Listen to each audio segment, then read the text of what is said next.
ये प्रश्नवाचक चिन्ह पूर्ण रूप से हटाने के लिए अवश्य सुनिए जगत गुरु तत्वदर्शी संत रामपाल जी महाराज के अमृत वचन, सर्व पवित्र धर्मों के पवित्र शास्त्रों के आधार पर।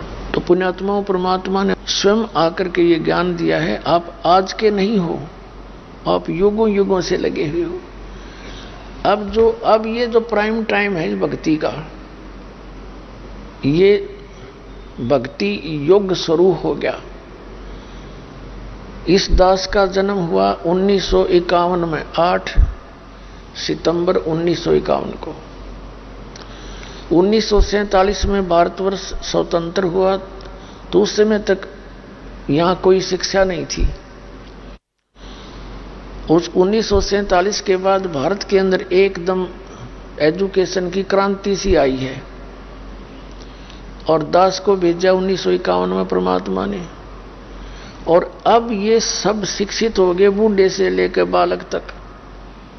और आप एक एक पहलू पर विचार करोगे तो आपको पता चलेगा ये सारा काम हो कैसे रहा है। जैसे ये टेलीविजन सन 2000 से पहले ये चैनल नहीं थे। एक वो सरकारी चैनल चला करता, वो भी उन ऊपर लटटांगे रहा करते, वो कभी गिर जा हवा में, कभी आवे नहीं, कभी लाइट ना रहे।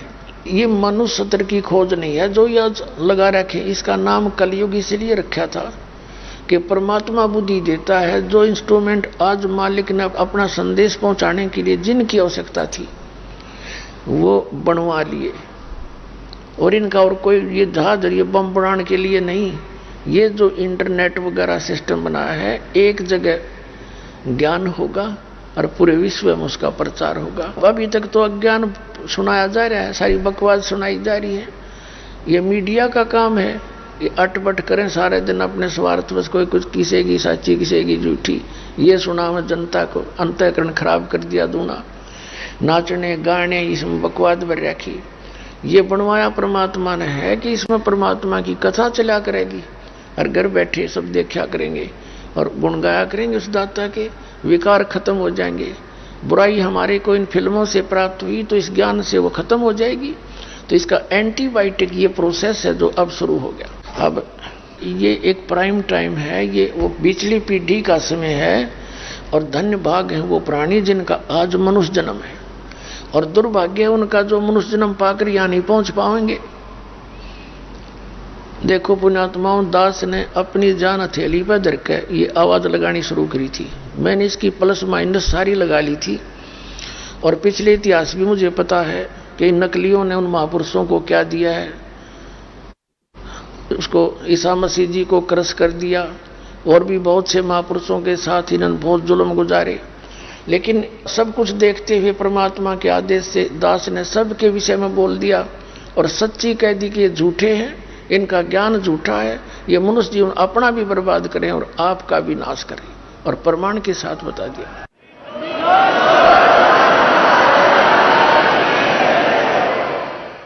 अब ये जो प्राइम टाइम है, बिचली पीढ़ी है, और जिनका अब मानव शरीर है और वो इस शरण में आवेंगे। वैसे तो परमात्मा का आपको श्याम ने विधान पढ़ा के सुनाया था, और आपको दिखाया भी था कबीर सागर में कि अब वो 5500 वर्ष कलयुग बीत चुका है, और परमात्मा ने कह रखा है कि धर्मदास जब ये 5500 वर्ष कलयुग बीत जाएगा तब पूरे विश्व में सभी मानव, सभी प्राणी, जितने जीव जहान, यानी जैसे चिट्टी है, हाथी है, अन्य पशु पक्षी है, अब इनके ऊपर भी ये परमात्मा की वाणी असर करेगी, भले ही वो इस ज्ञान को ना समझ रहे हैं। जैसे आपको उदाहरण दिया था कि एक सर्प डस जाता है किसी व्यक्ति को, और गार्डू जो सपेरा होता है वो एक मंत्र सिद्ध कर लेता है। उस मंत्र को वो अचेत आत्मा नहीं सुन पा रही, और फिर भी वो असर कर रहा है उसके शरीर के ऊपर, और उसका विष उतारने से वो सचेत हो गया। ऐसे हमारी आत्मा के ऊपर इस अज्ञान का और पाप कर्मों का विष चढ़ रहा है, और वो अन्य योनियों प्राप्त हैं जिनको, उनके ऊपर भी ये वाणी असर करेगी। और उनको जैसे आसपास के पौधे पेड़ होंगे, जैसे बच्चे हैं, भक्त हैं, खेतों में भी काम करते हैं, मजदूरी भी करते हैं, अपने पशुओं का भी संभाल करते हैं। और आज मालिक ने मोबाइल बनवा दिए, जेब में मोबाइल होता है, काम कर रहे हैं, कोई सत्संग ला रहा है, कोई रमैनी लगा रखी है, किसी ने आरती ला रखी है, कोई नित्य नियम लगा रहा है, हर काम भी कर रहा है। तो उन पशु पक्षियों के ऊपर भी परमात्मा की वाणी असर करेगी और उनको तुरंत मानव जीवन मिलना प्रारंभ हो जाएगा, क्योंकि ज्ञान यज्ञ का फल उनको साथ साथ मिलेगा। आज जो ये समय है, ये भक्ति का समय शुरू हो गया और इस समय में ये हजारों वर्ष चलेगा। परमात्मा का आदेश है, पूरे विश्व में जाएगा और सबको चाह है परमात्मा की।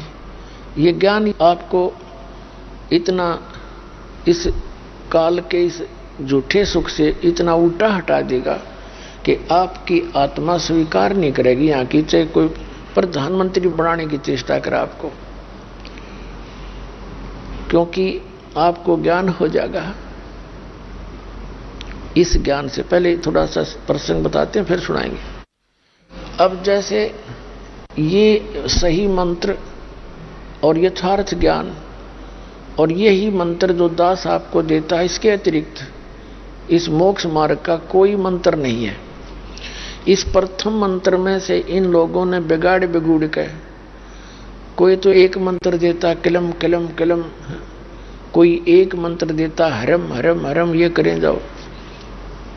तो ये तो वही काम हो गया जैसे कार का किसी ने तो पहिया निकाल रखा है, हट जाओ गाड़ी आएगी, उसने घुमाता जाए।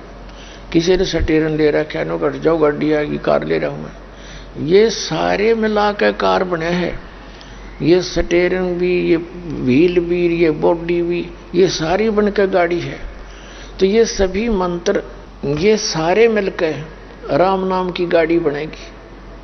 और इसमें तो एक भी निकाल दिया, जैसे एक पहिया भी निकाल दिया तो भी व्यर्थ है, वह चलेगी कैसे, खड़ी खड़ी घर घर करें जाएगी। तो ये सभी मंत्र हैं जो राम नाम की गाड़ी के हैं और इनका आपकी कीमत बता दी। सतनाम पालड़ रंग होरी हो, 14 लोक चढ़ावे राम रंग होरी हो, 3 लोक पासंग धरे रंग होरी हो, तो ना तुले तुलाया राम रंग होरी हो। ओए होए, एक सतनाम की कीमत, श्वास उश्वास से जो आपको 2 अक्षर का मंत्र दिया जाएगा सतनाम, उसकी कीमत बताई है आदरणीय गरीबदास साहिब जी ने परमात्मा कबीर जी से प्राप्त ज्ञान के आधार से, कि एक श्वास उश्वास की कीमत, 2 अक्षर का मंत्र श्वास उश्वास से सिमरण है। आप जी ने एक मंत्र का जाप कर दिया, सुरत नृत मन और पवन, इन चारों पदार्थों को इकट्ठा करके, जैसे पवन तो श्वास है और मन और सुरत और नृत कि क्या बोल रहा हूं मैं कौन सा मंत्र जाप कर रहा हूं श्वास से बाहर छोड़ते समय और कौन सा अंदर ले रहा हूं श्वास लेते समय। तो ऐसे किया हुआ आपका एक श्वास का मंत्र ये कंप्लीट मंत्र हो गया। इसकी ये एक लाल बन गया आपका एक श्वास की या कीमत बन गई अलग से। और मंत्र आप वैसे ध्यान कहीं और है और श्वास ले रहे हो तो वैसे खाली ले रहे हो, उसका कोई यूज नहीं। जैसे श्वास बाहर छोड़े उसमें ध्यान रखे क्या बोल रहा हूं, क्या जाप कर रहा हूं श्वास से, अंदर लेवे तब उस पर भी ध्यान रखे। इसको सुरत शब्द अभ्यास कहते। शब्द यो मंत्र है, सुरत हमारी ये आत्मा की आंख है, ये इसके साथ लगानी है, मन भी सुरत भी नृत भी। तो ये एक कंप्लीट मंत्र हो गया। और ऐसे ऐसे आपने परमात्मा ने कहा कि श्वास उश्वास में नाम जपो, व्यर्था श्वास मत खो, ना जाने इस श्वास को के न हो। परमात्मा ने यहां तक कहा है कि श्वास उश्वास में नाम जपो, और व्यर्था सांस मत खो, ना बेरा इस सांस का फिर आवन होग ना हो। तो कहने का भाव यह, वैसे तो मालिक ने कहा कि जितने सांस से उतने नाम जप, फिर भी मालिक को पता है कि यहाँ ये काल ने कितना फंसा रखा है, इतना दयालु है मालिक। इन्होंने इसलिए इसकी कीमत इतनी रखी है कि सारे दिन में आप 1000 जाप भी कर लोगे तो भी आपका बेड़ा पार हो जाएगा। और 1000 में कम से कम 500 मंत्र का भी जाप आप डेली कर लोगे श्वास उश्वास से, और कति सुरत नरत से जो चाक है, नो नहीं बस फॉर्मेलिटी करनी है, तो भी आपका मोक्ष निश्चित है, ये सत्कर्मांड। और एक बार आप इस नाम को जपना शुरू करके देखना, जिनको मिल गया उनको तो पता ही है सतनाम का, तो उसमें कितना आनंद आएगा आपको, आप ही अनुभव कर सकते उस आनंद को। अब जैसे ये और मंत्र देते हैं, इनका कोई अस्तित्व नहीं, क्योंकि इनमें वो आनंद आ ही नहीं सकता जो परमात्मा की भक्ति में आया करे। आत्मा गदगद होती चली जाती है, कुछ दिनों में आपके ये अंतःकरण के मैल कट जाएंगे और फिर जरा भी चर्चा चला करेगी परमात्मा की, आंखों से आंसू आने लग जाएंगे आपके। तो इसके बारे में बताया है कि जैसे सूरज के आगे बदरा ऐसे कर्म छयारे, और प्रेम की पवन करे चितमंजन झलके तेज नयारे। जैसे सूरज का आगे बादल छा जाते हैं, सूर्य विद्यमान होते हुए भी हम देख नहीं सकते, और फिर हवा चलती है तेज, बादलों को इधर उधर फेंक देती है, सूर्य का ज्यों का त्यों तेज हमें दृष्टिगोचर होता है। तो परमात्मा कहते हैं आपके अंतःकरण में, परमात्मा और आत्मा के बीच में ये पाप कर्मों के बादल छा गए। अब इसको समाप्त करने के लिए बताया है कि जैसे सूरज के आगे बदरा ऐसे कर्म छयारे, और प्रेम की पवन करे चितमंजन झलके तेज नयारे। यानी एक प्यार आओगा, आपका विशेष प्रेम उत्पन्न होगा उस मालिक के प्रति, उसका जिक्र चलते ही आत्मा गदगद हो जाएगी। फिर वो यहाँ हमारे लिए आते हैं। यहाँ परमात्मा कहते हैं, अवगत से चल आया मेरा कोई भेद मर्म नहीं पाया। मात पिता मेरे ना ही ना मेरे घरदासी, और मैं एक जुलाहे का सुत आण कहाया जगत करे मेरी आसी। परमात्मा कहते हैं ना मेरा माता पिता, मेरा जन्म नहीं हुआ, ना मेरा जन्म ना गर्भ बसेरा, मैंने बालक बन दिखलाया, और काशी शहर जल में डेरा, तहां जुलाए न पाया। माता पिता मेरे ना ही ना मेरे घरदासी, मेरा पत्नी भी नहीं थी, परमात्मा कहते हैं। और मैं दानक का पुत्र आण कहाया, यु जगत करे मेरी आसी। किस लिए? हमारे लिए। आप उसके बच्चे हो, आप यहाँ इतने कष्ट पा रहे और परमात्मा आपके लिए भटक रहा है। कबीर साहब कहते हैं, मैं रोवत हूँ सृष्टि को और सृष्टि रोवे मोहे, गरीबदास मारे वियोग को ये समझ नहीं सकता कोई। तुम तो उस भगवान को खोज रहे हो जो सुख देता है, परमात्मा जिसे कहते हैं। गीता जी अध्याय नंबर 15 के श्लोक 17 में बताया है, उत्तम पुरुष है तू अन्य परमात्मा इति उदाहरते, जो भगवान कहा जाता है। और परमात्मा कहते हैं, मैं हूं वो परमात्मा और तुम मुझे खोज रहे हो। और मैं कह रहा हूं मैं हूं, तुम अपने इस अज्ञान के कारण मुझे पहचान नहीं पा रहे। तो हमारे इस वियोग को, हमारे इस बीच के इस भेद को, इस दीवार को कौन समझे? तो क्या बताते हैं, प्रेम की पवन करे चितमंजन। आंसू आने लगेंगी कुछ दिनों के बाद आपको परमात्मा की ज्ञान से, भक्ति से चर्चा चलेगी तो भी गदगद हो जाओगे आप। पुण्यात्मा, हम इतने बीमार हो गए, हमारी आत्मा इतनी रोगी होगी कि जैसे कबीर साहब कहते हैं, कबीर पिछले पाप से हरि चर्चा ना भावे, हरि चर्चा ना सुहावे, के ऊंगे के उठ चले ना और बात चलावे। जैसे प्रथम बार किसी व्यक्ति को कहते हैं परमात्मा की भक्ति कर ले, क्योंकि दास का जन्म ऐसे स्थान पर हुआ, सारे अच्छे आदमी थे, अपना मेहनत करके खाते थे, अच्छी सलाह देते थे, कोई बुराई करते थे ना करने की सलाह देते थे। लेकिन राम शब्द उनके मुंह पर नहीं आता था कभी भी। अब कहने का भाव यह है कि वो व्यक्ति केवल अपनी मजदूरी मेहनत करके ही ये सोचा करते थे कि हम बस अपना करेंगे तो हमें सब कुछ मिलेगा। राम नाम उनका कदे जुबान पर नहीं था।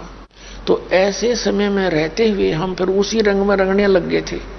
फिर परमात्मा ने दया करी, ज्ञान पता चला भगवान वाला, तो फिर उस दिन एकदम आत्मा फड़केगी, क्योंकि पिछले संस्कार विद्यमान थे। तो कहने का भाव यह है कि प्रथम बार जब कोई कहता है तू भक्ति कर ले, राम नाम ले ले, तो वो व्यक्ति कहा करते थे हमारे कुल वाले कि भगवान के खान ने देगा, मेहनत करेंगे तो मिल जाएगा। पहले हमने भी ये रंग चढ़ गया था, भाई ठीक है मेहनत करेंगे जब भी मिलेगा, ये भी ठीक है। लेकिन परमात्मा जो देगा, परमात्मा जो देगा वो मेहनत करते करते भी ना मिलता आदमी ने, मेहनत तो करनी ही पड़ेगी। ये तो नियम है दाता का। भगवान ने खुद मेहनत एक अपना जीविका के लिए जुलाहा का काम करके दिखाया, और आपको भी कहते तुम भी करो, लेकिन इस धंधे में भगवान जरूर भजो, इसको नागा ना करो। यह गलती कर रहे थे, बस इतनी सी बात कहना आए थे वह। और भगवान भजो तो कौन सा भजो? जिनको तुम भज रहे हो भगवान ना तुम्हें सुख दे सकते ना दुख दे सकते, जैसे कर्म करोगे वैसा ही फल देंगे। और ये आज तक हम भी सुनते आए थे। अब परमात्मा के विधान से, उनके ज्ञान से पता चला कि ये समृद्ध शक्ति कबीर परमात्मा, ये परम अक्षर ब्रह्म हमारे प्रारब्ध के दुखों को काट के और उससे होने वाले पाप के उस दंड को समाप्त कर देता है। हम भक्ति करते किस लिए हैं?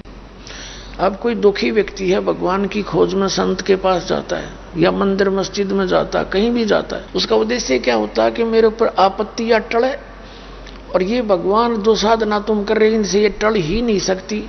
जिन भगवानों को तुम खुद अपने कर्म के दंड भोगने पड़े, जैसे श्री राम ने बाली को मारा था, सुग्रीव के भाई को, और उसका दंड भी श्री कृष्ण रूप में भोगना पड़ा। उसके पैर में तीर मारा उसी बाली वाली आत्मा ने जो शिकारी बना हुआ था द्वापर में। तो यहां परमात्मा कहते हैं तुम कौन राम का जपते जपम अर्थात कटे ना तीनों तापम। तुम किस भगवान की भक्ति करते हो जिसे तुम्हारे ये तीन ताप भी ना कट सकते? तो केवल एक परम अक्षर ब्रह्म है, कबीर परमात्मा है, और उसने विधि बताई है कि इस मंत्र का जाप पूर्ण संत से लेकर तुम करो और फिर समाप्त हो जाएंगे तुम्हारे पाप। अब जैसे किसी के पैर में कांटा लगा हुआ है, और वैसे भी विधान आप सुनते आए हो, कि पंथ संत से पूछ लो, वो क्या कहते हैं, भाई प्रारब्ध में जो कर्म में लिखा है वो तो भोगना ही पड़ेगा, और भक्ति भी करनी पड़ेगी। भक्ति करो, आगे चल के तुम सुखी हो जाओगे। अब जैसे किसी के पैर में कांटा लगा हो, कांटे के कारण ना तो चल सकता और पीड़ित है, कोई उसको बता दे कि तेरे पैर में कांटा लग के अंदर टूट गया है, जिस कारण से तुझे पीड़ा है। अब कांटा निकालने का उसके पास साधन है नहीं, वो ये सलाह देवे कि जूते पहन ले, फिर आगे कांटे नहीं लगेंगे, कांटा तो नहीं निकलेगा। तो कांटा लगे पैर में जूता पहना नहीं जा सकता। जूता जब पहना जाएगा वो पहले कांटा निकले, और फिर वो उसको सलाह दी जाए कि जूता मत उतारना, नहीं फिर ऐसी पीड़ा तुझे फिर होगी। तो फिर वो व्यक्ति अपने सफर में उस पीड़ा को याद रखते हुए जूता नहीं उतारेगा। तो ऐसे ही आपके जीवन रूपी सफर में जो आपके पाप कर्मों के, पूर्व जन्म के पाप कर्मों के प्रारब्ध में कांटे लगे, उनसे आपको पीड़ा हो चुकी है, और उसके लिए वो कांटा निकलेगा, और फिर आपको सलाह दी जाएगी कि भगवान की भक्ति ना छोड़ देना, फिर दुख जो के त्यों हो जाएंगे। तो फिर वो व्यक्ति कभी भगवान की भूल नहीं करेगा, उन दुखों को याद करके फिर वो ऐसे पार होगा। तो पुण्यात्माओं, कबीर परमात्मा वो समर्थ शक्ति हैं। जब ही सतनाम हृदय धरो, भयो पाप को नाश, जैसे चिंगारी अग्नि की, बाई पड़े पुराने घास। जैसे 6 करोड़ टन घास सूखा पड़ा हो, और उसमें एक माचिस की सीख लगा दे, सारे ने फूंक कर राख बना दे, और चलेगी तेज हवा, आंधी उठा ले जाएगी, उसने कहीं का कहीं पटकेगी, फील्ड क्लियर हो गया। तो क्या बताते हैं कि जैसे आपको बताया परमात्मा ने ऐसा साधन दे दिया कि सतनाम पालड़े रंग होरी हो और 14 लोग चढ़ावे राम रंग होरी हो, 3 लोग पासेंग धरे रंग होरी हो, तो ना तुले तुलाया राम रंग होरी हो।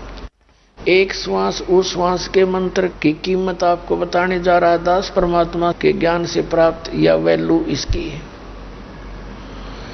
एक श्वास उस श्वास का यानी विधिवत इस दास से प्राप्त करके मर्यादा में रहते हुए उस सुरत नृत्य और मन पवन से इसकी सुमन करते हुए, सुरत नृत्य मन पवन का सीधा सार्थ है ये ध्यान कर लो कि श्वास बाहर छोड़ता हूं कौन सा मंत्र, अंदर ले रहा हूं कौन सा जाप कर रहा हूं, ये सारा लग गया इसमें। सांस पवन होगी, सुरत नृत्य मन बना, ये याद रहे नहीं मैं बाहर के छोड़ू हूं। तो ये सुरत शब्द अभ्यास ये है। और ये नकली संत पंथ बताया कर बोला कान बंद कर ले, आंख बंद कर ले और अंदर सुन ले धुन, ये सुरत शब्द है, ये खाक सुरत शब्द है, ये हठ योग है। नाम उठत नाम बैठत नाम सोवत जागवे, नाम खाते नाम पीते नाम से ती लागवे। किसी संत का बता दो जिसने हठ योग किया हो। जिन महापुरुषों को हम मोक्ष मानते हैं उनके इतिहास देख लो, उनकी लीला देख लो। स्वयं परमात्मा कबीर जी कपड़ा बुना करते थे और कहा करते भाई मैं भक्ति भी करता हूं और तुम भी करो, अपना धंधा भी करो। आदरणीय गरीबदास साहिब जी किसान थे, जाट थे, गांव छुड़ाने के, हल बाते थे, खेत में पशुओं चराते थे और अपना भक्ति नाम सिमरण भी करते थे। ऐसे नानक साहिब जी पहले नौकरी करते थे, फिर नौकरी त्याग करके वो बाद में लास्ट में अपने खेतों में रहा करते थे, अपना किसान का काम भी करते थे और सिमरण भी करते थे। और भी जितने महापुरुष है सबका ऐसा ही इतिहास है, हमें पता नहीं था इसलिए हम अनजानपने में डरे डोहे गए। तो क्या बताया कि जैसे एक तराजू के यानी तखड़ी के एक पलड़े में, बैलेंस के एक साइड में इस श्वास उस श्वास के सिमरण का एक मंत्र की कीमत रख दे, सतनाम की, और दूसरे पलड़े में ये 14 लोक चढ़ा दे।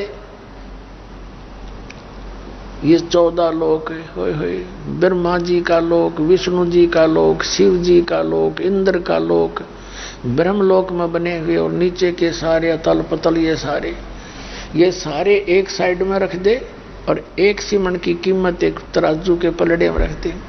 और ये पृथ्वी लोक, स्वर्ग लोक और पाताल लोक को कहते हैं, ये तब पास्यंग रख दे। अब पास्यंग क्या होता है, जैसे पहले पुराने समय में, अब भी होगी गांव में वैसे, एक डंडी सी होती थी, उसके सेंटर में एक रस्सी बांध लिया करते मोटी सी, और दो तरफ उसके रस्सियों से बांधकर 2 पलड़े लटकाए जाते थे, तराजू कहते हैं उसको। तो उसमें कई बार एरर हो जाती थी, कोई उसमें त्रुटि होती थी। तो जो किसान, दास का जन्म किसान परिवार में हुआ, तो हमारे घर पर ये लाला लोग आते थे, कभी गेहूं लेते थे, कभी ज्वार बाजरे लेते थे। तो उनसे कहा करते कि भी सेठ जी पहले अपनी तराजू ठीक दिखा, बैलेंस ठीक है कि नहीं, उसमें कोई डिफेक्ट होता तो उसी कणक जो सौदा करे उसी में से एक मुट्ठी उठा कर दूसरी पलड़े में डाल कर उसको एररलेस कर लेते थे।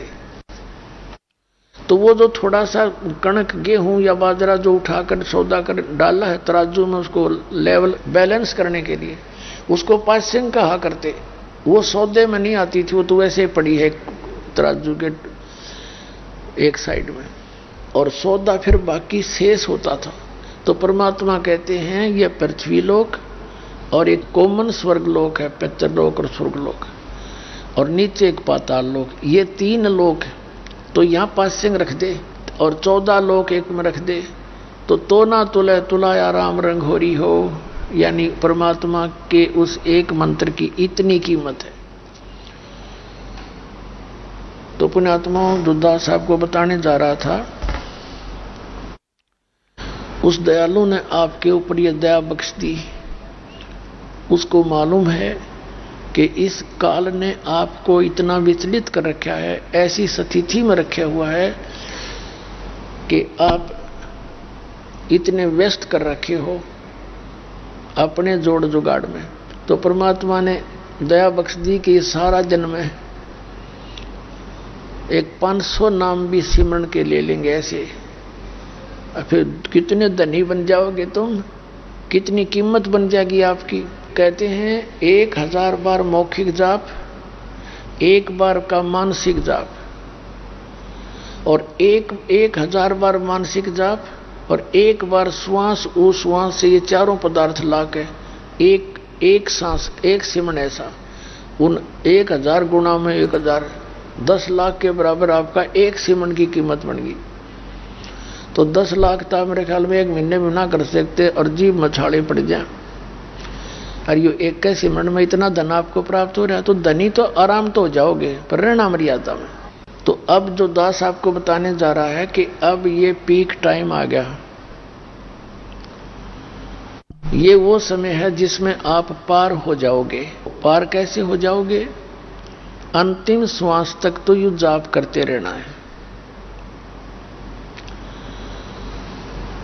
और मर्यादा के अंदर रहना पड़ेगा अपने, जो नियम बताए गए। और इसके अंतिम सांस तक कहते हैं राम नाम रटते रहो, राम नाम रटते रहो जब तक घट में प्राण, कभू तो दीन दयाल के भनक पड़ेगी कान। अंतिम श्वास तक आपने परमात्मा का ये जाप करते रहना है। अब जैसे आप जी यहाँ से अब ये भक्ति कर रहे हो, जो पार होगे वो तो गए सतलोक में, और जिनका पैर फिसल जाएगा जो रह जाएंगे यहाँ पर अपने आत्मा वो फिर रह गए। तो आपको जो मंत्र दिए गए हैं,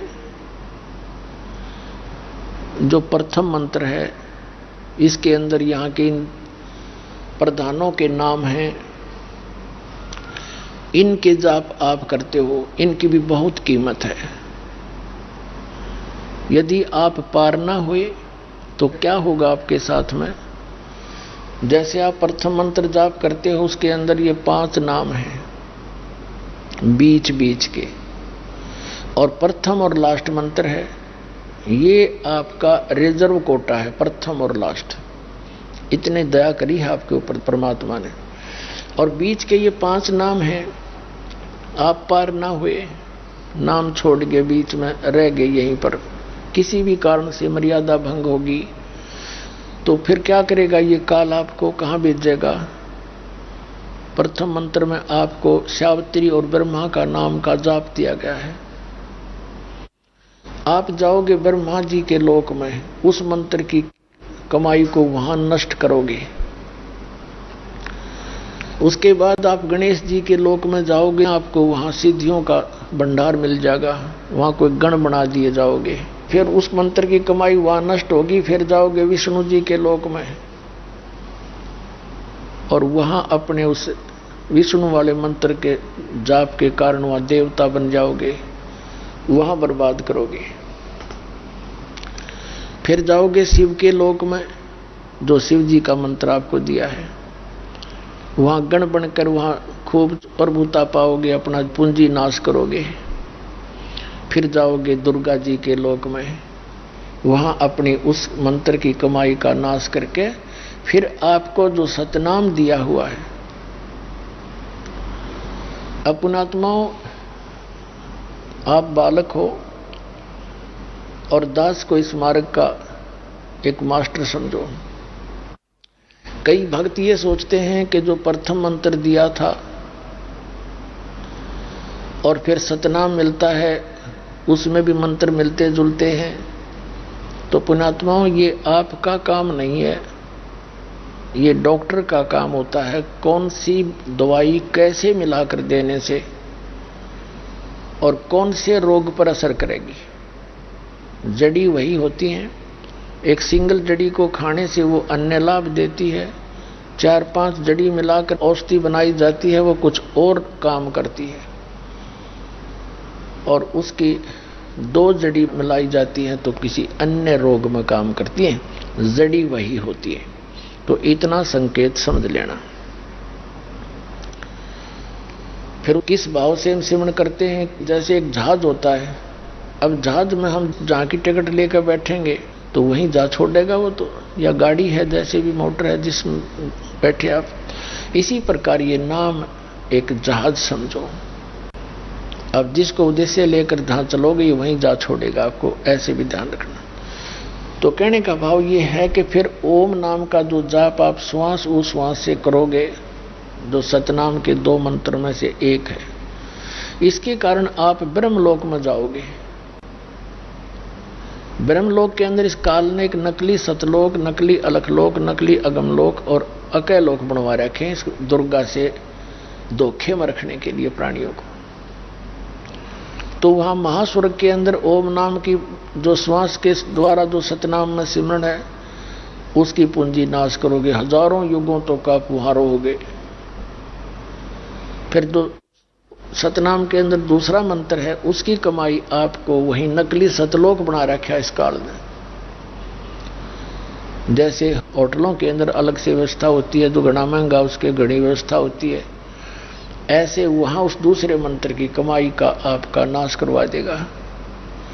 अब आप पार हुए नहीं और ऊपर ये सारे ठाठ आपने खूब देखे, और जब आपकी जेब खाली होगी आपको फिर पटक देगा। यहाँ पर आपके फिर भी इतने पुण्य रह जाएंगे, मनमाने पृथ्वी के राजा बन जाओ आप। राजा बनकर फिर कोरे कर्म फोड़ता इंसान, यहाँ का कोई शुभ नहीं कर सकता हो। और फिर आप वहीं शुरू हो गए, फिर आगे वहीं स्थिति थी। लेकिन इस परमात्मा ने दया बख्श रखी आपके ऊपर, जो प्रथम और लास्ट मंत्र है, इस प्रथम मंत्र में इसके अंदर इतनी जबरदस्त शक्ति है कि आपके अंदर परमात्मा की प्रेरणा बनी रहती है, और पूंजी नष्ट हो जाती है या पूंजी आपकी सुरक्षित रह जाती है, और जिसके कारण आपको परमात्मा की चाह मनुष्य जीवन पाते ही बनी ही रहती है। तो क्या बताया था कि परमात्मा कहते हैं, जो जन मेरी शरण है ताका हूं मैं दासे, गेल गेल लाग्या फिरूं जब तक धरती आकाशे। तो आपके अंदर जो कसक है, आप पिछले जन्म जन्मांतर से ऐसे ही भटक रहे हो, और अब वो समय फिर मिल गया आपको। असंख्य जन्म ऐसे भटक कर धक्के खा के, अब इस गोल्डन चांस को चूकियो मत। अब यो समय यो ज्ञान आपको इसलिए बताया जा रहा है, फिर से ये धोखा ना खा जाना जो आपके साथ पहले हो गया। अब यहां से निकलने की चेष्टा करना, इस ज्ञान को ऐसा समझ लेना जैसा कति प्रमाणित जो क्या करें कि वेद में लिख रखा है, तो ये सूक्ष्म वेद में लिख रखा है जो दास आपको बता रहा है। अब फिर क्या होगा, जैसे एक समय एक अब्राहिम सुल्तान नाम का एक राजा था, मुसलमान बादशाह था। उससे पहले वो एक मनियार था, पहले जन्म में सम्मन नाम था उसका, और एक पुत्र था उस सम्मन का सेऊ, एक उसकी पत्नी थी नेकी सम्मन की। ये बहुत गरीब थे, परमात्मा की शरण इन्होंने उस समय ग्रहण करी थी, और परमात्मा ने एक समय अपने इन बच्चों की परीक्षा लेनी चाहिए थी। ये बहुत बड़ा लंबा चैप्टर, थोड़ा शॉर्ट में बताएंगे। तो एक बार क्या हुआ, परमात्मा की शरण इन्होंने ग्रहण कर रखी थी, गरीबी बहुत थी, कई बार तो खाने का भोजन भी उपलब्ध नहीं होता था, ऐसी स्थिति चल रही थी। लेकिन परमात्मा के ज्ञान से वो संतुष्ट थे। कबीर साहब कहा करते, कबीर सब जग निर्धना धनवंता ना कोए, और धनवंता वो जानियो जिस पर राम नाम धन होए। अब परमात्मा के ज्ञान से वो पूरे संतुष्ट थे। जो राखे तो ही रहूं हमरा के चारा, और खाने जाद खरीद है गुलाम तुम्हारा। राज्य क्रमता राम की रजा धरे जो शीस, दास करीब दरस प्रस्तिस बैठे जगदीश। तो एक दिन जैसे वो सम्मन भी मनियार का काम करा करता, चूड़ी पराया करता बहनों को, तो परमात्मा के गुण गाया करते, क्योंकि आदत बन जाती है भगत की। न सोचा भगवान की महिमा की चर्चा होगी, काम भी बना रहेगा, इनका भी भाग्योदय हो सकता किसी बहन का। तो चूड़ी पराता था और अपने गुरुदेव की महिमा गाता था। हमारे गुरुजी ऐसे हैं, हमारे गुरुजी ऐसे हैं, ऐसे सुख देते हैं, ऐसे लाभ देते हैं। सिकंदर लोधी को असाध्य रोग था, वो ठीक कर दिया। एक कमाल नाम का लड़का दरिया में बहता जावा था, मरा हुआ, उसको जीवित कर दिया। शेख तकी की लड़की को कब्र से निकाल कर जीवित कर दिया। ऐसी ऐसी कथा सुनाया करते। उनका काम भी होता रहता, भगवान की चर्चा होती रहती और सामने वाले पर भी प्रभाव डालना चाहते थे। ऐसे ही नेकी भी व उसकी पत्नी भी चूड़ी पराने का कार्य किया करती थी। वो भी बहनों को ऐसी कथा भी सुनाती, अपना काम भी करती थी। उनका एक पुत्र था इकलौता, सेऊ नाम था उसका। अध्यात्म ज्ञान इतना उलझा पड़ा है, इसको सुलझाने में हर तरह से उठाना पड़ता है। जैसे प्रसंग चला था दास ने कि कबीर पिछले पाप ते हरि चर्चा ना सुहावे, कहूंगा कह उठ चले ना और बात चलावे। और तुलसी साहिब जी कहते हैं कि तुलसी पिछले पाप ते हरि चर्चा ना भावे, और जैसे जबर के बेग ते भूख बेदा हो जावे। जैसे किसी व्यक्ति को बुखार हो गया, मलेरिया हो गया, तो उसको रोटी भी कड़वी लगे, हलवा भी कड़वा लगे, खीर दलिया भी कड़वा लगे, काजू सेब संतरे या मनुखा दाख भी कड़वी लगे। अब ये पदार्थ कड़वे नहीं, उस जवर ने उसके शरीर की व्यवस्था को इतना बिगाड़ दिया कि उसको मीठे पदार्थ भी कड़वे महसूस हो रहे हैं। इसी प्रकार जिनके ऊपर पाप कर्मों का दबाव घना है, जिनकी आत्मा पे, उनको ये राम नाम की मनुखा दाख भी सुहाती नहीं, कड़वी लग गए। उसका फिर विकल्प क्या है, उसका उपचार क्या है? जैसे बुखार के कारण, जवर के कारण वो कड़वापन आ गया शरीर में, तो उसके लिए कड़वी टैबलेटें खानी पड़ेंगी, कुनीन की, ना चाहते भी खानी पड़ेंगी। और फिर वो धीरे धीरे उस बुखार जोर को उतार देंगी, फिर वो पदार्थ फिर मीठे लगेंगे। तो जिस व्यक्ति को वो ऐसा ज्ञान सुनाया करते थे, उनके ऊपर पाप कर्मों का इतना जोर था, वो मजाक करा करते थे, क्योंकि उन्हें राम कृष्ण भगवान सुन रखे थे और सतपुरुष और कबीर भगवान उनके गले उतरे नहीं था। वो बेचारे सुन लेते थे, वो बहनें उनकी कथाओं को, लेकिन बाद में मजाक करा करते कि यह मनियारण तो पागल हो रही है, यो मनियारा तो पागल है। एक व्यक्ति दानक को भगवान बतावे, अपने आत्माओं, जब आपकी यह चौंध टूटेगी और काल की भांग उतर जाएगी, फिर आपको कबीर भगवान दिखेगा, दूसरा दिखाइए कौन दे, क्योंकि है ही भगवान यही। एक समय एक बहन बताओ थी जयपुर में, वो कह रही थी जी मैं एक मंदिर में जाया करती थी, तो मंदिर में मैं गई तो वहां एक पुस्तक रखी थी, परिभाषा प्रभु की, और उसको मैंने वहां उठाकर देख लिया। मंदिर के उस पुजारी के पास बैठ के पढ़ने लगी, थोड़ी देर पढ़ी तो उसमें क्या लिख रखा था कि कबीर भगवान है। और हमने तो कबीर जी को सुन रखा था, तो जो लाया था एक कवि था, तो मैं उसको उसी समय रख दिया वहीं पर कि ये संत भी अच्छा बोला है, अच्छा पागल है, कबीर को भगवान बता रहा है, बताइए कोई पुस्तक है। मैंने वहीं पटक दी। देखो परमात्मा कहते हैं गेल गेल लग गया फिर जब लग धरती आकाश से। अब वो पुण्यात्मा मालिक की बेटी थी, किसी जन्म में शरण में रही थी। अब क्या दया करी दाता ने कि ये परमात्मा का ज्ञान पहले आस्था चैनल पर चला था 6 महीने, अब 3 महीने चला था शायद। फिर इन नकली लोगों ने, संतों ने इनके क्यों दुकान बंद हो जानी थी, बंद करवा दिया। फिर हमने, परमात्मा ने प्रेरणा करी, सब बच्चों ने मिलकर एक व्यवस्था करी और नगर नगर में, गांव गांव, नगर नगर में जाकर प्रचार कर करके हम ओपन सत्संग करने लगे, टेंट लगा लगा के। तो जयपुर शहर राजस्थान के अंदर हमने, उससे पहले हम केबल पे अपने ऐड चला देते थे, कुछ सीडी चला देते थे अपने सत्संग की।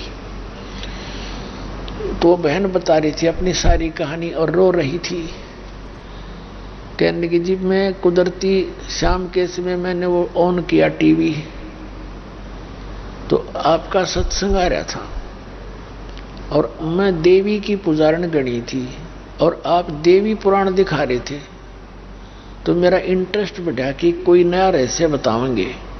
मैं सुनती रही सुनती रही सुनती रही, फिर लास्ट में आपने जो इसका निष्कर्ष निकाला, मैं बहुत चुपकी सी रहेगी। फिर मैं डेली सुनने लाएगी उसको, आध घंटा चलती थी आपकी सी, तो डेली सुनने लाएगी मैं। और फिर उसमें साथ में ये ऐड आपकी आती थी कि यहाँ सत्संग होगा, इतने से लेकर इतने समय, 4-5 दिन का सत्संग हमने जयपुर में रख दिया। तो जब सत्संग का दिन आया तो वह सत्संग सुनना आई, सत्संग भी सुना, और वो तो तैयार तो हुई ली थी, मालिक की बच्ची थी। और फिर 2 दिन सत्संग सुनकर अगले दिन उसने उपदेश ले लिया। पहले थोड़ी संगत थी, हम सत्संग करके वहीं बैठ जाते थे, नए भगत 2-4-10 नाम लेते थे, वो बैठकर सारा डिस्कस करते थे। तो उस बहन ने बताया जी जब पहली बार मैंने आपकी वह सारी कहानी बताई, मैंने आपकी पुस्तक देखी थी वह परिभाषा प्रभु की, और वहाँ भी वही हम लिए हुए थे, फ्री दिया करते, वह 100-150 में तैयार होती थी। फिर फ्री की किसी ने कीमत वैल्यू नहीं रखी तो उसके 50 रुपये रखे थे बच्चा ने, जबकि वह 100 से ऊपर तैयार होती थी। तो पुस्तक भी देखी उसने, हमारे पास रखी हुई। तब उसने बताया जी मैं पहली बार जब आपकी यह पुस्तक पढ़ी तो मैं घनी हंसी थी, देख किसे बोले संत हैं, ये बूढ़ा पागल तक एक थी मैंने, जब तक पागल कहा था उसने, बोला बड़े बोले संत हैं, कबीर को भगवान बता रहे हैं। मैं बोला बेटी अब बता, ने बोले जी भगवान है तो कबीर है और कोई परमात्मा है कोई नहीं। तो पुण्यात्मा अब वो सम्मन और नेकी मनियार का काम करे, वो डटा नहीं जा, उसकी हंसी भी करे, है बौड़ी बेबे तो भगवान कबीर भगवान के कुरिद दानक से जुला है, यूं तो ऐसा है वैसा है, वो कहती रहे, पर वो अपना काम करती रहा करती थी। एक दिन सेऊ जो उनका लड़का था बच्चों में खेल रहा था, वो भी घर में सुनी हुई चर्चा बच्चों में सुनाया करता था, और वो सारी कथा जो सत्संग में सुनते थे वो बच्चों में बैठकर सुनाता था। तो बच्चे कहने लगे कि तुम्हारे गुरुजी के सिकंदर लोधी भी राजा दिल्ली का शिष्य तुम बताते हो, कहाँ जी, और वीरदेव सिंह बघेल काशी नरेश भी आपके गुरुजी का शिष्य, कहाँ जी, और एक बिजली खां पठान था मगहर का नवाब है, और भी ऐसे ऐसे काफी थे। एक दामोदर नाम का बहुत बड़ा सेठ था, परमात्मा ने उसके डूबते हुए जहाज को प्रत्यक्ष दिखा कर बचाया था। तो वो कथा सुना करता सम्मन का बेटा सेऊ उन बच्चों को कि ये भगवान आ रहे हैं। तो बच्चे ही होते, वो कहने लगे भाई ठीक है, तुम्हारे गुरुजी तो राजाओं के जाते हैं, तुम्हारे घर कभी आए हैं तुम्हारे गुरुजी? हमारे गुरुजी तो हमारे घर आते हैं, वो जैसे भी नकली गुरु थे वह घुमा फिरा करते थे, उनका आते रहते थे। तो वो कहने लगा ना हमारे गुरुजी तो कभी नहीं आए। कहने लगा वो तुम्हारे गुरुजी तो लालची हैं, राजाओं के यहाँ जाते हैं, तुम गरीबों को कैसे आ सकते हो? तो उस लड़के ने सेऊ ने अपनी माता पिता के साथ बैठकर कहा कि माता जी कभी गुरुदेव अपने घर भी आएंगे? तब उसकी मां और पिता ने दोनों ने कहा बेटा गुरुदेव जी के तो लाखों शिष्य हैं, अब किसके घर घर जाएंगे, वो तो हमारे साथ ही रहते हैं, उन्होंने हमें विधि बता दी, भक्ति बता दी, बेटा सत्संग करते रहते हैं। और भगवान को दूर क्यों समझता, अपने साथ ही रहते हैं। सेव कहने लगा, नहीं माता ऐसे है ना, एक पर भगवान अपने घर आ जाना, बस फिर तो कहना है क्या है। उसका उद्देश्य यह था कि फिर बड़का मैं कहने जोगा हो जाएगा, मेरे गुरुजी हमारे घर आए थे। अब बच्चे की इतनी उसकी जो ना उनका दुख मान रहा था, वो कह रहे थे ना बेटा कोई बात नहीं है, यूं सोच ले अपने साथ है। नहीं माता जी, पिताजी एक बार आ जाना, बस फिर तो कहना है क्या है। अब परमात्मा तो वो तो जानी जान है। थोड़ी सी देर में क्या हुआ, उनकी डिस्कस ऐसे हो ही रही थी, द्वार के सामने गेट के आगे खड़े हो गए एक तो वो कमाल नाम का लड़का जो मुर्दा जीवित किया था, और एक वाजिद नाम के एक संत थे, उनको शरण में लिया था, फिर उसके साथ रहा करते परमात्मा के। तो वो दोनों, वो और साथ में परमात्मा, तीनों द्वार पर खड़े होकर आवाज लगाया कबीर साहब ने कि भाई सम्मन है घर पे। आइए अब हम उन श्रद्धालुओं के अनुभव जानते हैं जो जगत गुरु तत्वदर्शी संत रामपाल जी महाराज जी से दीक्षा प्राप्त कर चुके हैं तथा उनके द्वारा बताए गए भक्ति मार्ग पर चल रहे हैं। नमस्कार सर। नमस्कार जी। सर क्या नाम है आपका? ऋषिपाल। ऋषिपाल जी, आप कहाँ से हैं? मेरा गांव जोली है जी, डिस्ट्रिक्ट अम्बाड़ा, हरियाणा से। संत रामपाल जी महाराज से नाम दीक्षा आपने कब ली? 25 मार्च 2017 को। संत रामपाल जी महाराज से नाम दीक्षा लेने से पहले क्या आप भक्ति साधना भी करते थे? हाँ जी सर, हम सभी देवी देवताओं की भक्ति करते थे। ब्रह्मा विष्णु महेश की और माता दुर्गा की बहुत ही ज़्यादा भक्ति करते थे। नवरात्रों में व्रत रहना और नैना देवी, कांगड़ा, चमुंडा सभी स्थानों पर गया मैं माता दुर्गा के। घर में आसन लगाया हुआ था, बहुत ही ज़्यादा भक्ति करता था। हर शनिवार का व्रत रखता था। बहुत ज़्यादा माता दुर्गा की भक्ति करते थे हम। और पितृ पूजा सारा ही जो भी हिंदू धर्म में चली आ रही पूजाएं सभी करते थे। माता दुर्गा की बहुत ज़्यादा भक्ति करते थे। सर फिर आप संत रामपाल जी महाराज की शरण में कैसे आए? सर जी 2011 से मेरी माता जी संत रामपाल जी महाराज की शरण में थी, जिनका मैं बहुत ही विरोध करता था। अपने गुरु जी का भी संत रामपाल जी महाराज का बहुत विरोध करता था। इतना विरोध करता था कि मेरी माता जी जब सत्संग में जाती थी या कहीं भी जाती थी गुरु जी की शरण में, तो मैं बहुत भला बुरा बोलता था उनको। और मैं इतना तंग था, इतना नशा बहुत ज़्यादा करता था जी मैं। मेरी माता जी मेरे को बहुत समझाती थी कि बेटा तू छोड़ दे इसको और परमात्मा की शरण में आ जा, संत रामपाल जी महाराज की शरण में आ जा। लेकिन मैंने उनकी कभी नहीं मानी। मैं उनको गालियाँ भी देता था, पर वो मेरे को यही बात कहती है कि तेरे को बेटे पता नहीं, जब तेरे को पता लगेगा तो बहुत रोएगा। सर जी मैं इतना नशा करता था, कोई भी नशा ऐसा नहीं होगा जो मैं किया नहीं करता था। बीड़ी से लेकर के बीड़ी, तंबाकू, गुटखा, शराब,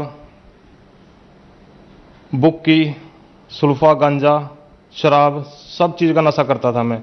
गोली, कैप्सूल, सूखा नशा भी मैं इतना करता था सर जी। एक नशा करके मेरे को रात को नींद नहीं आती थी। मैं 3-3 नशों की डोज लेता था। पहले शराब पीता था, उसके बाद गांजा पीता था, फिर भी अगर कोई कमी रहती थी फिर गोली, कैप्सूल खाता था। हमारे घर में सर जी था ऐसा, मैं ऐसी बात नहीं मेरे को नशे का शौक था सर जी, मजबूरन नशा करता था मैं। मेरे पिताजी इसी नशे से ग्रस्त होकर वो भी चले गए, वो मर गए जी। वो भी ऐसे, वो भी बहुत नशा करते थे। क्योंकि हमारे घर में सर जी प्रेत बाधा थी। प्रेत बाधा ऐसी थी सर जी, जब मैं थोड़ा सोदी में होता था तो मैं अपने बच्चों की तरफ देख के रोया करता था। छोटे छोटे मेरे बच्चे थे सर जी, मेरे पास 2 लड़कियां हैं, 1 लड़का है। तो मैं रोया करता था। मैं सोचता था कि अब इनका क्या बनेगा, तू तो मर जाएगा, तेरा पिताजी मर गए नशे से और तू भी मरेगा, अब तो इनका क्या होगा बच्चों का। पर सर जी मजबूर इतना हो जाता था मैं, नशे बिना मेरे पास रहा ही नहीं जाता था कहीं भी। छोटे से मैं बीड़ी तो सर जी मैं 10-12 साल का बीड़ी पीने लग गया था। इतना नशे को मेरे को नशा किया करता था, बहुत ही नशा किया करता था जी मैं। मेरे गांव वाले भी लड़ाई करता था अगर मैं नशा करके जब मैं आता था जी। पड़ोसी भी देखते थे कि हाँ आगे आप लड़ाई होगी इनके घर में। हर रोज लड़ाई हुआ करती थी। हमारा घर, वो कहते हैं जैसे भूत बंगला हमारा घर था जी। प्रेत बाधा थी हमारे घर में, बहुत ही तंग थे जी, बहुत ज़्यादा दिक्कत थी हमारे घर में जी। मेरी माता जी मेरे को बहुत समझाया करती थी, बेटे तू नाम ले संत रामपाल जी का। पर मैं उनको भी भला बुरा कहता था जी, और कभी उनकी नहीं सुनी। जब मैं नशा करके पूरा थक लिया, पूरा खत्म हो लिया सर जी, मेरे अंदर सर जी 50 किलो से भी कम वजन रह गया था। बहुत ही कमजोर हो गया था सर जी। मेरे को रात को अगर मैं पढ़ता था, रात को सुबह उठता था सर जी, मेरे को सारा पूरा शरीर मेरे को गिल्ला मिलता था अपना। मेरे को रात को पसीना आता सर जी। और मेरे को प्रेत आत्मा बहुत तंग करती थी रात को। कई बार दर्शन देती थी तो रात को भगत जी बहुत ही दबाव होता था मेरे ऊपर। नशे में, अगर नशे में थोड़ा सा नशे से बाहर हो गया तो तभी भगत जी मेरे ऊपर दबाव हो जाता था। तो फिर बहुत दिनों के पीछे भगत जी एक दिन परमपिता परमेश्वर संत रामपाल जी महाराज की कृपा हुई मुझ पर भगत जी। वो दिन पता नहीं परमात्मा की कौन सा मैंने कोई पुण्य कर्म किया होगा भगत जी, मेरे अंदर मेरी वो आत्मा रूपी शिव का मुंह खुला और मैंने अपनी माता से भगत जी संत रामपाल जी महाराज की पुस्तक ज्ञान गंगा ली, जो कि मेरी माता जी मुझे पहले भी कहती थी कि बेटा तू ये पुस्तक पढ़ ले। मैंने कभी नहीं पढ़ी। कई बार उसने मेरे को पुस्तक दी, मैंने ऐसे ही रख दी। दास का काम छोटा सा काम है, टायर सर्विस का काम करता है दास। मैं अपनी माता से वो पुस्तक ले गए दुकान पे चला गया, वहां पे रख दी। 2-3 दिन वहां भी रखी रही वो। एक दिन मैं दोपहर में बेला था, मैंने सोचा चल आज पुस्तक पढ़ के देखते हैं क्या है इसमें, क्योंकि मेरी माता जी भी बेचारी पढ़ती रहती थी पुस्तक बैठ के घर में, मैं देखा करता था उसको। तो मैंने वो पुस्तक खोल ली, पढ़ी वो पुस्तक। सर जी मैंने किसी का इंटरव्यू ना देखा था, ना ही किसी के पुस्तक में कोई इंटरव्यू जो उसमें लिखे हों वो भी नहीं मैंने पढ़े थे। मैंने सिर्फ पुस्तक ज्ञान गंगा पुस्तक का पेज खोला और उसको पढ़ना शुरू किया। 4-5 पेज ही मैंने पढ़े सर जी मेरी दुकान में कोई भी स्थान ऐसा था जहां बीड़ी का बंडल और माचिस ना मिला थी। मेरे मुंह में सारी 24 घंटे बीड़ी लगी रहा थी जी। तो मैंने सर जी बीड़ी हाथ में ले रखी थी और पुस्तक आगे दी सर जी। जब मैंने पुस्तक पढ़ी तो मैंने वो बीड़ी का मेरा स्वाद बिगड़ गया सर जी। मैंने बीड़ी गिर दी सर जी, मेरे पास बीड़ी नहीं पी गई। तो सर जी मैंने पुस्तक 1-2 पेज पढ़ा, बंद कर दी, घर आ गया जी। 3 दिन ऐसे ही चला भगत जी। तीसरे दिन मैंने पुस्तक वादी के करीब पुस्तक मैंने पढ़ ली तो भगत जी मेरे से रहा नहीं गया। मेरे मामा जी हैं जो उन्होंने भी संत रामपाल जी महाराज के से नाम दीक्षा ली हुई है। मैंने उनके पास फोन किया और अपनी माता जी को कहा कि मैं नाम लेना चाहता हूं। तो उन्होंने कहा कि आ जाओ। मैं अपने मामा जी के पास गया, वो मेरे को लेकर कुरुक्षेत्र गए। वहां पे जाकर मैंने संत रामपाल जी महाराज से नाम दीक्षा ली। संत रामपाल जी महाराज से नाम दीक्षा लेने के बाद क्या आपको लाभ भी प्राप्त हुए? सर जी बहुत लाभ प्राप्त हुए, बहुत ज्यादा जी। एक तो सर जी मेरी पत्नी थी, जब से हमारी शादी हुई थी वो बीमार ही थी जी। उसको 2-2 महीने सर मैं अस्पतालों में उठा के फिरता था। उसको तेजाब बनता था, उसको छाती में बहुत ज्यादा तेजाब बनता। अगर वो पानी भी पीती थी उसका भी तेजाब ही बनता जी। उसका कोई बेनिफिट नहीं था उसको खाने का पीने का कहीं का भी। तो सर जी 2-2 महीने में अस्पतालों में रहता था जी अपनी पत्नी के साथ। तो सर जी सतगुरु रामपाल जी महाराज से नाम दीक्षा लेने के बाद वो बिल्कुल सही है। उसने भी जैसे वो मैंने नाम लिया वो सही हुई, उसने भी सर जी फिर दीक्षा लिया, वो भी परमात्मा की शरण में है, संत रामपाल जी महाराज की शरण में है। दूसरा सर जी जो हमारे घर में प्रेत बाधा थी सर जी वो बिल्कुल खत्म है। पहले हमारा घर सर जी नरक था। हमारे घर में सर जी बिल्कुल भी कोई सर जी रिश्तेदार भी नहीं आता था हमारा। किन कहते भूत भूत बंगला। हर समय लड़ाई पड़ती थी सर जी। हर समय मैं बोलता रहता था, कभी नहीं माता जी के साथ, कभी नहीं पत्नी के साथ सर जी। तो अब बिल्कुल सही है सर जी, कोई प्रेत बाधा नहीं है। बहुत ही अच्छा जीवन जी रहे हैं सर जी। परमात्मा की सतगुरु रामपाल जी महाराज की इतनी कृपा है। पहले सर जी मैं दुकान पे 12-12 बजे तक सर जी रात को काम करता था और जेब में 10 रुपए भी नहीं सर जी कभी निकलते थे मेरी। इतना बुरा हाल था मेरा सर जी। और अब परमात्मा की दया से सर जी मैं हर तरह से, आर्थिक स्थिति मेरी इतनी कमजोर थी सर जी, बहुत ही ज्यादा। 10-10 रुपए सर जी मैं से तंग रहता था। अपनी जैसे दवाई चलती थी पत्नी की मेरी, तो भगत जी बहुत दिक्कत आती थी। अब भगत जी परमात्मा, ना ही मेरे घर में कोई बीमारी है, मैं बहुत ही बढ़िया जीवन जी रहा हूँ सर जी। किसी तरह से कोई परेशानी नहीं है, प्रेत बाधा नहीं है। और सर जी सबसे बड़ा लाभ ये मिला है सर जी कि जिस परमात्मा को पाने के लिए साधु संतों ने शरीर गाड़ दिए और राजे महाराजाओं ने अपने राज छोड़े हैं सर जी, उस परमात्मा की जानकारी मेरे को मिली संत रामपाल जी महाराज के माध्यम से, जो कि खुद कबीर साहब जी आए हुए हैं संत रामपाल जी महाराज के चोले में। जिस दिन से मैंने संत रामपाल जी महाराज से दीक्षा ली सर जी, नशा मेरा बिल्कुल खत्म है। मेरे को पहले मैं इतना नशा करता, अब सर जी मेरे को बीड़ी पीने वाले के पास भी नहीं मैं खड़ता जी। मेरे को खड़ा ही नहीं जाता थी। धुआं भी इतना चंद्रा लगता है बहुत ज्यादा। और मैं किसी भी तरह का कोई नशा नहीं करता, बहुत ही बढ़िया जीवन जी रहा हूँ सर जी। सर जी जो प्रेत बाधा थी मेरे घर में वो भी दूर होगी और आर्थिक स्थिति बहुत सही होगी पहले से। पहले खेत में कुछ भी सर जी, लोगों के खेतों में फसलें हुआ करती थी, मेरे खेत में अड़ंगा जामता था जी। अब बिल्कुल सही है जी, मेरे खेत में बढ़िया फसल होती है जी, बढ़िया मेरा काम चल रहा है, बिल्कुल सही है जी, परमात्मा की बहुत दया है। सर हम आपसे यहाँ एक बात जानना चाहेंगे कि आपने बताया कि आप बीड़ी, सिगरेट, शराब, आप इतने नशे करते थे कि हमें यहाँ गिनाना भी मुश्किल हो जाएगा। नशे में आपके पिताजी की मृत्यु हो गई और आपने भी ये सोच रखा था कि मेरी मृत्यु भी इसी नशे में हो जाएगी, मेरा नशा नहीं छूट पाएगा। फिर आप संत रामपाल जी महाराज की शरण में आए और आपका नशा छूट गया। तो सर संत रामपाल जी महाराज ने आपको ऐसी कौन सी भक्ति दवाई दी जिससे आपका नशा एकदम से छूट गया? सर जी नशे की दवाइयाँ मैंने पहले भी बहुत खाई, बहुत ही प्रयत्न करूँ था। मैं रोता था सर जी, जब भी मेरे को सोच आती थी मैं अपने बच्चों की तरफ देख के रोता था कि तेरा क्या बनेगा, अब तू मर जाएगा, तेरे बच्चों को कौन देखेगा। पर सर जी मेरा नशा नहीं छूटा, मैंने हर तरह से प्रयत्न किया जी। तो संत रामपाल जी महाराज की शरण मैंने के जो मंत्र देते हैं जी, जो संत रामपाल जी महाराज मंत्र देते हैं, उन मंत्रों में इतनी शक्ति है कि अगर उन मंत्रों को ग्रहण करते हैं तो नशे के पास इंसान जा ही नहीं सकता। ये मेरा पक्का तजुर्बा है जी। क्योंकि सर जी मैं ये सोचता हूँ, मेरा पक्का तजुर्बा है कि जैसे अगर मैं सुधर गया नशे से तो कोई भी सुधर सकता है, क्योंकि मेरे से ज़्यादा नशा मैं नहीं करता, कोई करता होगा जी। ये बात मैं नहीं कह रहा, मेरे गांव वालों से अब भी जिन रिश्तेदारों ने मैं देखा नहीं हूँ जी, उसके बाद जो मान फ़ोन पे ही ऐसी बात चलती है, वो मानते नहीं इस बात को जी। 24 घंटे मेरे बैग में, मोटरसाइकिल के बैग में, थैले में शराब की बोतल होया करती थी जी, और सुल्फा गांजा 24 घंटे मेरे पास मिलता था। अब मैं बिल्कुल भी किसी तरह का भी नशा नहीं करता। ये सारा ही किया धरा संत रामपाल जी महाराज का है, जिन्होंने मैं इस नरक से निकाला मेरे को।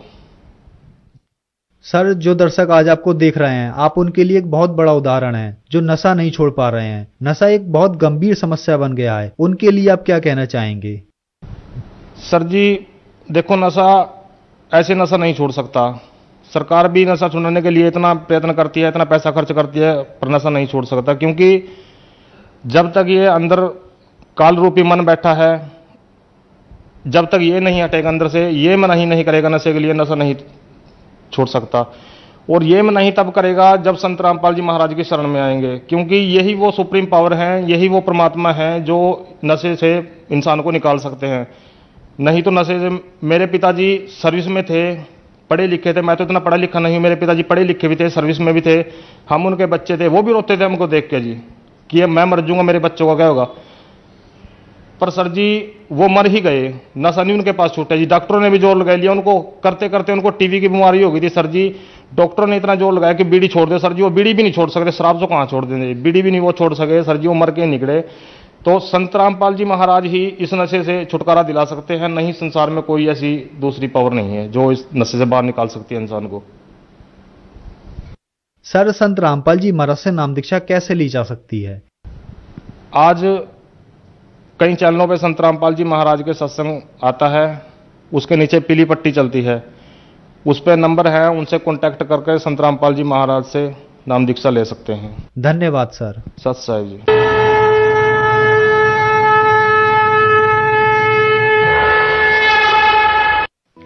आप सुन रहे थे जगत गुरु तत्वदर्शी संत रामपाल जी महाराज के मंगल प्रवचन। अधिक जानकारी के लिए संपर्क करें 8222 880 541।